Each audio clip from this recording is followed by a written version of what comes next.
choix du béton d'argile est particulièrement retenu pour la rénovation de bâtisses anciennes, car il régule l'humidité. On le retrouve dans la construction neuve, type bois, qui a besoin d'un apport en masse. Ici, la chape de béton d'argile vient en finition de sous-couche choisie pour élaborer un système perspirant. Si son prix peut sembler onéreux, on peut le relativiser. Mais par contre, ce prix, encore une fois, si on le compare à des choses différentes, conventionnelles, modernes, chimiques, et tout ce qu'on ne veut pas dans ce genre de bâti, à mon avis, et si donc on rajoutait une chape moderne, de la colle, un carrelage ou autre, on est bien au-delà de ce prix-là.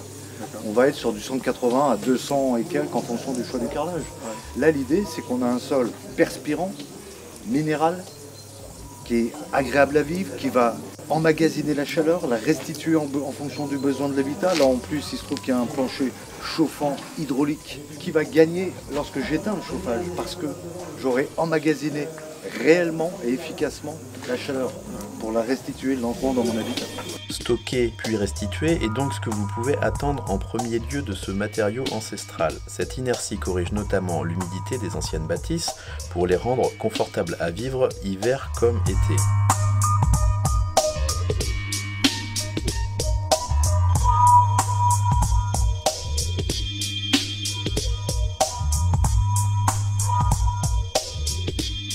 Si vous êtes autoconstructeur, veillez à bien respecter le dosage en eau prescrit par Argilus pour votre mélange. C'est important pour le rendu final ainsi que pour bien faire ressortir les argiles au lissage.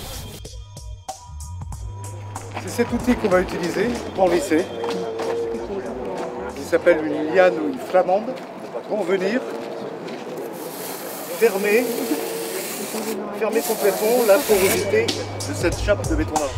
Pour terminer, la couche d'huile servant de protection s'applique en 3 passes. Comptez une vingtaine de jours avant cela pour le séchage de la chape. On pourra monter dessus au bout de 3 jours, doucement, sûrement en chaussettes, pour pouvoir ne pas altérer cette couche de finition parce que c'est du 2 en 1. Je pose cette chape de béton d'argile et je vais la terminer, la lisser.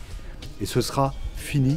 Je pourrai vivre confortablement dessus en tant que particulier que nous sommes tous pour profiter de ce matériau naturel, de cette inertie et de cette gestion hygrométrique.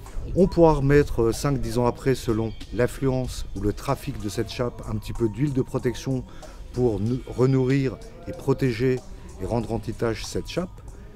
Et c'est terminé. Il n'y a pas d'entretien particulier, il y a une durabilité qui est probante avec le recul que l'on a aujourd'hui. La chape